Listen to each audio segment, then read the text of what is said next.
मन धागा धागा जोडते नावा मालिकेच्या आजच्या भागामध्ये आपण पाहणार आहोत की आता आनंदी ही सार्थक समोर येते आणि सार्थकला म्हणते की या सगळ्यांमध्ये मी तुम्हाला तरी काय दोष देऊ, या सगळ्यांची सुरुवात तर माझ्या घरच्यांपासून होते. तेवढ्यात आनंदी ही तिच्या आईसमोर येत म्हणते की आई, मी तुला अगोदरच सांगितलं होतं की मला या लग्नाच्या बाजारात नको उभा करूस. एका लग्नामुळे मी होरपळून निघाले होते. आनंदी म्हणते की माझ्या भावना, माझ्या संसाराविषयीच्या सर्व इच्छा, अपेक्षा सर्व काही धुळीला मिळालं. तर आनंदी म्हणते की आई, तू हे का केलंस? आनंदी म्हणते की आई, तूच मला म्हणाली होतीस का तू स्वतःच्या पायावर उभी राहशील. आनंदी म्हणते की आई, तू काय म्हणालीस की तू पुन्हा लग्न कर, आगीतून उठून फुपाट्यात पड आणि लग्न कर. आनंदी म्हणते की एक आईच जर आपल्या मुलीला समजून घेऊ शकली नाही तर जगाकडून काय अपेक्षा ठेवायची. आनंदी म्हणते की आई, तू का का केलंस असं, का माझ्यावर विश्वास दाखवला नाहीस? मुलगी ही सासरवरून माहेरला आली की लगेच तिला परक्याचं धन म्हणतात, का तिच्यावर विश्वास ठेवत नाही? आनंदी म्हणते की लग्नानंतर मुलगी जर सासरी गेली तर नवरा म्हणतो की निघून जा इकडून. मग तिची अवस्था ना इकडची ना तिकडची होती आणि शेवटपर्यंत ती परकीच राहते, असे आता आनंदी ही रडून सर्वांना सांगत असते. आनंदी म्हणते की इतकं चांगलं स्थळ आहे, हातचं कसं जाऊ द्यायचं असे हे माझ्या घरचे म्हणत होते. त्यानंतर आनंदी ही अण्णासमोर येते आणि रडतच म्हणते की फक्त माझे अण्णाच मला सांगत होते की आनंदी, तू या लग्नाला तयार नसील तर आत्ताच मला हो सांग. त्यानंतर आनंदी सगळ्यांना म्हणते की या सगळ्यांमध्ये तुम्ही मला सांगा, माझ्या नवऱ्याने माझा छळ केला, मला त्रास दिला, पण तुम्ही सगळ्यांनी सुद्धा काय वेगळं केलं? आनंदी म्हणते की तुम्ही सुद्धा आज तेच केलं आणि माझ्या भावनांचा इथे तुम्ही बाजार मांडला. त्यानंतर आनंदी ही सार्थक समोर येते आणि सार्थकला म्हणते की सर, मला तुमच्या शब्दांवर एवढा विश्वास होता की तुमच्या एकाच शब्दात मी या लग्नासाठी तयार झाली, पण तुम्ही एका क्षणात माझा तोच विश्वास तोडून टाकला सर, असे आता आनंदी सार्थकला बोलते.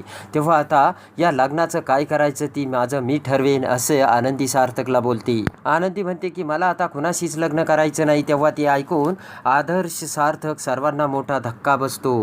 तर आता मी कुणाशीच लग्न करणार नाही असे म्हणत रागाने आनंदी तेथून पळून जाऊ लागते. तर आनंदी असे म्हणत आनंदची आई तिच्या पाठीमागे जाऊ लागते. तर आनंदीकडे बघत सार्थक विचार करत म्हणतो की देवा, हे काय होऊन बसलं आणि माझ्यामुळे आनंदीचं लग्न मोडलं. तर सार्थकसुद्धा आनंदी पाठीमागे जाऊ लागताच पाठीमागून सुद्धा म्हणते की थांब सार्थक. तर सार्थक हा नाविलाजाने तिथे थांबतो. तर तेवढ्यात वृंदाला चक्कर येऊन वृंदा खाली पडते. तर लगेचच आदर्श हा वृंदाला उठू लागतो. इकडे आता अण्णा हे आनंदीच्या भावाला म्हणतात की जा आनंदीला शोधून आण. तर लगेचच सुधीर म्हणतो की मी कुठेही जाणार नाही, झाली तेवढी नाचक्की, बस झाली, बस आता अण्णा. तर तेवढ्यात अण्णा मनोजवर ओरडत म्हणतात की मनोज, ही सांगायची ही वेळ आहे का? तर मनोज म्हणतो की मी तेच सुद्धा म्हणतोय अण्णा की आता हे लग्न एवढं मोठं मोडलंय तर उद्या काय होणार? मनोज म्हणतो की मला एवढीच कामं नाही आहे तिच्या पाठीमागे फिरायला, तेव्हा ती मेली काय आणि जगली काय मला काहीच घेणं नाही आहे. तेव्हा अण्णा मोठ्याने ओरडतात मनोज. तेव्हा लीना म्हणते की आपल्या सगळ्यांच्या म्हणण्यानुसार आनंदी लग्नाला तयार झाली, यामध्ये तिची काय चूक आहे? मनोज म्हणतो की मान्य आहे, पण एवढी बोलायची काय गरज होती? काहीतरी मार्ग निघाला असताना. मंडपातून निघून जाताना तिला लाज कशी नाही वाटली, असे मनोज आनंदीला म्हणतो. तर आता ते बोलणे ऐकून अण्णाला राग येतो.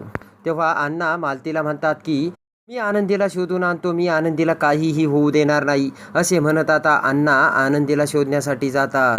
तर आता इकडे रागाने आनंदी जात असताना ती एका विहिरीजवळ येते. तेव्हा लगेच विहिरीसमोर येताच आनंदीला अंशुमनने तिला कसा त्रास दिला हे सर्व आता आठवू लागतं. तर आदर्शने सांगितलेले असते की आनंदीचं लग्न आता माझ्यासोबत होणार नाही, तर ते सार्थकसोबत होणार आहे, हे सर्व आता आनंदीच्या डोळ्यासमोर येते. तर विहिरीकडे बघून आनंदी म्हणते की माझ्या अण्णा आणि आईने, दादा वहिनीने माझ्या आत्तापर्यंत खूप त्रास सहन केला, पण आता असं होणार नाही. मागच्या वेळेससुद्धा मी मरण्याचा प्रयत्न केला होता, पण त्यावेळेस मी दुर्दैवाने वाचले, पण आज नाही. आज मी या विहिरीतून कधीच वाचणार नाही. लगेच आनंदी शेजारचा एक दगड उचलते आणि तो दगड दोरीना बांधू लागते. त्यानंतर आनंदी तो दगड दोरीना बांधताच त्याचे दुसरे टोक आपल्या कमरेला बांधते. तर इकडे वृंदा ही रागाने त्या मंडपातील सर्व वस्तू इकडे तिकडे फेकू लागते. तेव्हा शलाका आणि सर्वजण वृंदाला समजावू लागतात आणि म्हणतात की आई, तू हे काय करतेस? तर सुधामध्ये पडत म्हणते की वृंदा शांत हो. तर वृंदा म्हणते की अगं कशी शांत हो, हे जर माझ्या मुलाने केलं असतं तर त्याच्या 4 ठोवाडीत लावल्या असत्या मी, पण आता मी काय करू शकते, कारण हे ज्याने केलं ना त्या सार्थकला मी पोटच्या पोरासारखं जीव लावलंय, तेव्हा आता मी त्याला काय करू? त्यानंतर वृंदा ही सार्थक समोर येते आणि म्हणते की सार्थक तू असा कसा वागू शकतोस रे, अरे मी तुझ्यावर पोटच्या पोरापेक्षा जास्त प्रेम केलं. वृंदा म्हणते मी तुझ्यावर विश्वास ठेवला आणि तू मला असा दगा दिला का, कुणासाठी दगा दिला तू असा मला, त्या डिवोर्स घेतलेल्या हलकट आनंदीसाठी तू मला दगा दिलास का. ते ऐकून सार्थकला मोठा धक्का बसतो. तर सार्थक म्हणतो की तुला जे काही बोलायचं काकू तू मला बोल, त्या आनंदीला काही बोलू नकोस. तेव्हा वृंदा म्हणते की ती तशीच आहे आणि तुझ्यासारख्या कित्येकांना तिने असेच केले असेल, कित्येकांना असेच तिने नादी लावले. ते ऐकून आता सार्थकला मोठा राग येऊ लागतो. आज उद्या किंवा परवा दुसऱ्याला ती जवळ करत असेल आणि फसलास तू तिच्या जाळ्यात आणि अडकलास. तेव्हा सार्थक म्हणतो की काकू आनंदी अशी नाही, ती तोंड सांभाळून बोल तू. सार्थक म्हणतो की काकू तुला जे काही बोलायचं ते मला बोल, पण आनंदीविषयी असं काही बोललेलं मी ऐकून घेणार नाहीये. ते ऐकून आता वृंदाला मोठा धक्का बसतो. तर वृंदा म्हणते की बघितलंस का सुद्धा, त्या परक्या मुलीसाठी त्याच्या काकूवर ओरडतोय हा सार्थक. तेव्हा सार्थक म्हणतो की काकू मी ओरडत नाहीये, समजावून सांगतो. तर सुद्धा लगेच पुन्हा सार्थकच्या कानाखाली मारते. ते बघून आदर्श आणि सर्वांना मोठा धक्का बसतो. तेव्हा सुद्धा म्हणते की काय बोलला सार्थक, तू नाटकं करते ही, अरे आईच्या मुलाचे भर मांडवात लग्न मोडले आणि तिला तू नाटक करते असं म्हणतो. सुद्धा म्हणते की तुला लाज नाही वाटत का, चार चौकात एवढी नाचक्की झाली आणि तू म्हणतोय ती नाटक करते. तर सुद्धा म्हणते की असे संस्कार केले का मी, तू असं का वागतो सार्थक, त्या मुलीसाठी का. आदर्श सुद्धाला म्हणतो की यामध्ये सार्थकची काय चूक आहे, हे लग्न मी माझ्या मर्जीने मोडलंय. आदर्श म्हणतो की जे काही विचारायचं ते मला विचारा ना. तेव्हा वृंदा म्हणते की तुला काय विचारायचं, तू तर त्या सार्थकलाच पाठीशी घालतो ना. आणि आदर्श म्हणतो की आई उलट तर मी देवाचे आभार मानतो, कारण हे योग्य वेळी कळलं. आदर्श म्हणतो की हे बघा सार्थक आनंदीवरती खूप प्रेम करतो आणि आपण सर्वांनी आता हे मान्य करायला हवं. तेव्हा सुधा म्हणते की सार्थक हे कधीच शक्य नाही आणि हे मी कधीच मान्य करणार नाही. रडतच सुधा म्हणते की सार्थक तू आमचा विश्वासघात केला आणि एका परक्या मुलीसाठी तू आम्हाला दुखवलंस. रागाने लालबुंद होत आता सुधा सार्थकला म्हणते की आनंदीचा विषय आता या घरातून संपला आणि तोही कायमचा. ते ऐकून आदर्श आणि सार्थकला मोठा धक्का बसतो.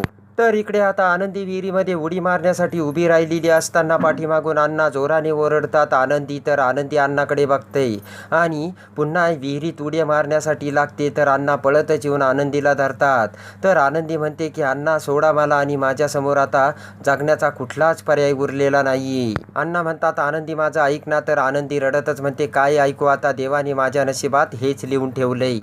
आनंदी म्हणते की एका पाठोपाठ एक माझ्या मागे संकटच येत आहे आणि देवाने माझ्या नशिबात काय लिहून ठेवले काय माहिती, असे म्हणत आता आनंदी अण्णाला सोडण्यासाठी बोलू लागते.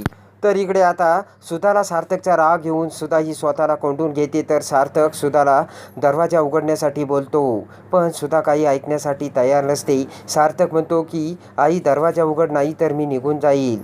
त्यानंतर आता इकडे अण्णा हे आनंदीला घेऊन घरी येतात.